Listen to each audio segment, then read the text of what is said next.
सुप्रभातम।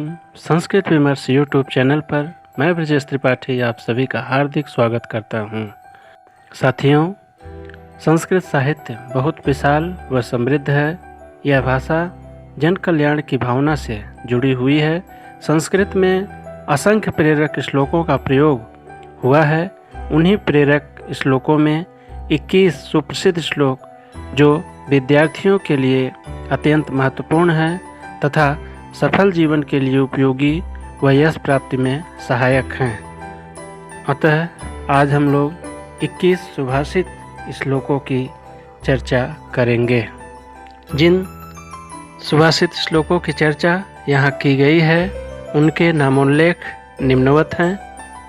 भगवान श्री राम लंका विजय पर लक्ष्मण से कहते हैं कि अपि स्वर्णमयी लंका न मे लक्ष्मण रोचते जननी जन्मभूमिश्च स्वर्गादपि गरीयसी। हे लक्ष्मण, यद्यपि यह लंका सोने की बनी है फिर भी इसमें मेरी कोई रुचि नहीं है, क्योंकि जननी जन्म देने वाली माता और जन्मभूमि स्वर्ग से भी बढ़कर है। भातृ प्रेम का यह अनुपम उदाहरण है। देशे देशे कलत्राणे देशे देशे च बांधवाः तम तो देशं न पश्यामि यत्र भ्राता सहोदरः। प्रत्येक देश में स्त्रियां मिल सकती हैं तथा बंधुजन भी प्राप्त हो सकते हैं, परंतु मैं ऐसा देश नहीं देखता जहां सहोदर भ्राता मिल सके। इस श्लोक में चरित्र की सर्वविधि से रक्षा करने की बात की गई है। वृत्तम यत्नेन संरक्षेत वित्तमेति च याति च अच्छीणो वित्ततः क्षीणो वृत्तस्तु हतो हतः। चरित्र की यत्न पूर्वक रक्षा करनी चाहिए। धन तो आता है चला जाता है। धन से छीड़ हो जाने पर भी मनुष्य नष्ट नहीं होता, पर उसका चरित्र नष्ट हो गया तो सब कुछ नष्ट हो जाता है। यह बहुत सुंदर सुभाषित श्लोक जो हमारा मार्गदर्शन करता है। तर्को अप्रतिष्ठः श्रुतियो विभिन्नाः नैको मुनिर्यस्य मतम प्रमाणम धर्मस्य तत्त्वं निहितं गुहायां महाजनो येन गतः स पंथाः। तर्क स्थिर नहीं है, श्रुतियाँ भी भिन्न भिन्न कहती हैं। कोई ऐसा एक तत्ववेत्ता नहीं है जिसका सिद्धांत प्रमाण के रूप में स्वीकार किया जाए, और धर्म का रहस्य भी गूढ़ है। इसलिए महापुरुष जिस मार्ग पर चलें उसी मार्ग का अनुसरण करना चाहिए। इस पद्य में परोपकार के महत्व को प्रतिपादित किया गया है। अष्टादश पुराणेषु व्यासस्य वचनद्वयं परोपकारः पुण्याय पापाय परपीडनम। महर्षि वेदव्यास जी ने 18 पुराणों में 2 विशेष बातें बताई हैं। पहला, परोपकार ही पुण्य है तथा दूसरा, दूसरों को दुख देना ही सबसे बड़ा पाप है। हमें कैसा आचरण करना चाहिए इसके बारे में बताया गया है। श्रूयतां धर्म सर्वस्वं श्रुत्वा चाप्यवधार्यताम् आत्मनः प्रतिकूलानि परेषां न समाचरेत्। धर्म का सार क्या है? सुनो। जीवन के धर्म को सुनो और सुनने के पश्चात सदैव इसका पालन करो। कभी भी किसी अन्य के साथ ऐसा व्यवहार न करो जैसा तुम स्वयं के साथ नहीं चाहते। इस श्लोक में भगवान श्री कृष्ण अर्जुन को समझाते हुए कहते हैं कि यदा यदा हि धर्मस्य ग्लानिर्भवति भारत अभ्युत्थानम् अधर्मस्य तदात्मानं सृजाम्यहम्। हे भारतवंशी अर्जुन, जब जब धर्म की हानि और अधर्म की वृद्धि होती है तब तब मैं पृथ्वी पर जन्म लेता हूँ। परित्राणाय साधूनां विनाशाय च दुष्कृतां धर्म संस्थापनार्थाय संभवामि युगे युगे।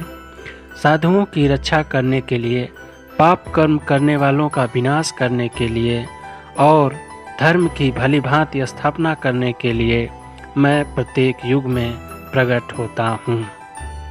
यह श्लोक गीता ज्ञान का मुख्य सार है। कर्मण्येवाधिकारस्ते मा फलेषु कदाचन मा कर्मफल हेतुर्भूमा ते संगोस्तु कर्मणि।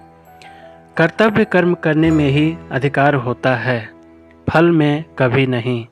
अतः तो कर्मफल का हेतु भी मत बन और तेरी कर्म न करने में भी आसक्ति न हो। समय के महत्व को बताते हुए कहा गया है कि नष्टम द्रव्यम प्राप्यते ह्युद्यमेन नष्टा विद्या प्राप्यते अभ्यासयुक्तया नष्टारोग्यम सुपचारैः सुसाध्यम नष्टा बेला या गता सा गतैव। नष्ट हुआ धन उद्यम परिश्रम से प्राप्त हो जाता है। नष्ट हुई विद्या अभ्यास व युक्ति से प्राप्त की जाती है। नष्ट हुआ स्वास्थ्य भी उत्तम उपचारों से ठीक हो जाता है, परंतु जो समय बीत जाता है वह फिर लौटकर वापस नहीं आता। यह सुप्रसिद्ध पद यह बताता है कि हमें बिना विचारे कोई कार्य नहीं करना चाहिए। सहसा विद्धेत न क्रियाम् अविवेकः परमापदां पदम् वृणुते हि विमृश्य कारिणम् गुणलुब्धाः स्वमेव संपदः। बिना विचारे अचानक ही कोई कार्य नहीं करना चाहिए, क्योंकि विवेक शून्यता सबसे बड़ी विपत्तियों का घर होती है। इसके विपरीत जो व्यक्ति सोच समझकर कार्य करता है, गुणों से आकृष्ट होने वाली माँ लक्ष्मी स्वयं ही उसका वर्ण करती हैं। पुस्तकस्था तु या विद्या परहस्तगतं च धनम कार्यकाले समुत्पन्ने न सा विद्या न तद्धनम।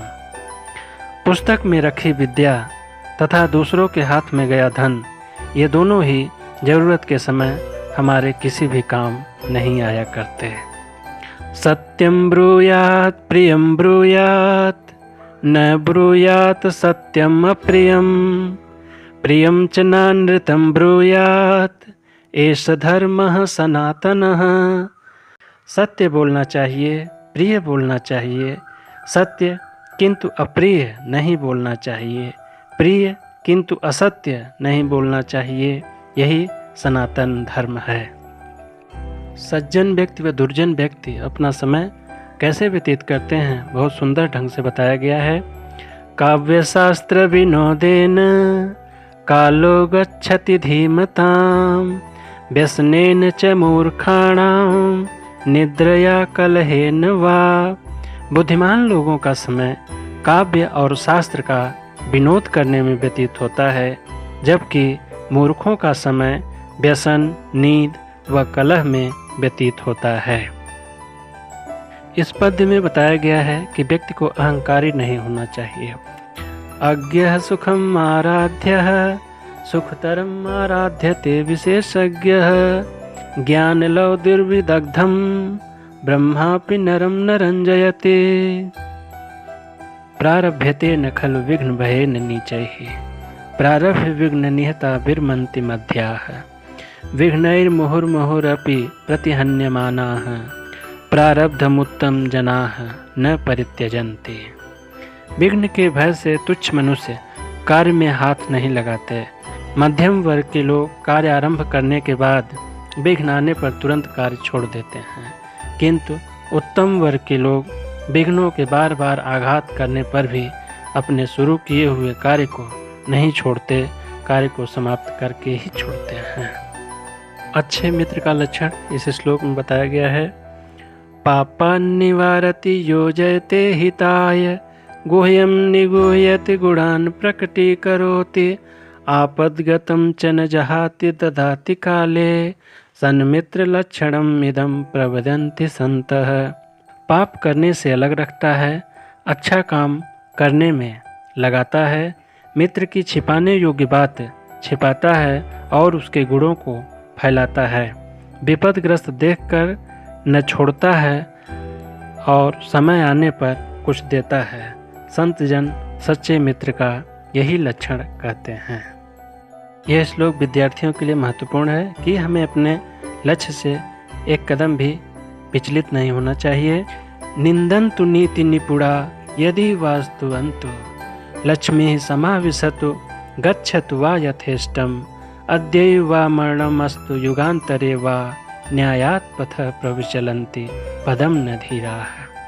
नीतिज्ञ लोग निंदा करें या प्रशंसा, लक्ष्मी इच्छानुसार आए या चली जाए, आज ही मरण हो या युगों के बाद, परंतु धीर पुरुष न्याय के पथ से कभी विचलित नहीं होते। येषां न विद्या न तपो न दानं ज्ञानं न शीलं न गुणो न धर्मः ते मृत्युलोके भुवि भारभूता मनुष्य रूपेण मृगाश्चरन्ति। जिनके पास न विद्या है, न तप है, न दान है, न ज्ञान है, न शील है, न गुण है और न धर्म है, वे इस मृत्युलोक में इस पृथ्वी पर भार स्वरूप हैं और वो पशु के समान विचरण करते हैं। अयम निजः परो वेति गणना लघु चेतसाम उदार चरिता नाम तो वसुधैव कुटुम्बकम। यह मेरा है, यह उसका है, ऐसी सोच संकुचित चित्त वाले ही व्यक्तियों की होती है। इसके विपरीत उदार चरित्र वाले लोगों के लिए तो संपूर्ण धरती एक परिवार जैसी होती है। इस श्लोक में संपूर्ण विश्व के लोगों के लिए मंगल कामना की गई है। सर्वे भवन्तु सुखिनः सर्वे सन्तु निरामयाः सर्वे भद्राणि पश्यन्तु मा कश्चित् दुःख भाग् भवेत्। सभी सुखी होएं, सभी रोग मुक्त रहें, सभी मंगल घटनाओं के साक्षी बने और किसी को भी दुख का भागी न बनना पड़े। ओम शांति शांति शांति।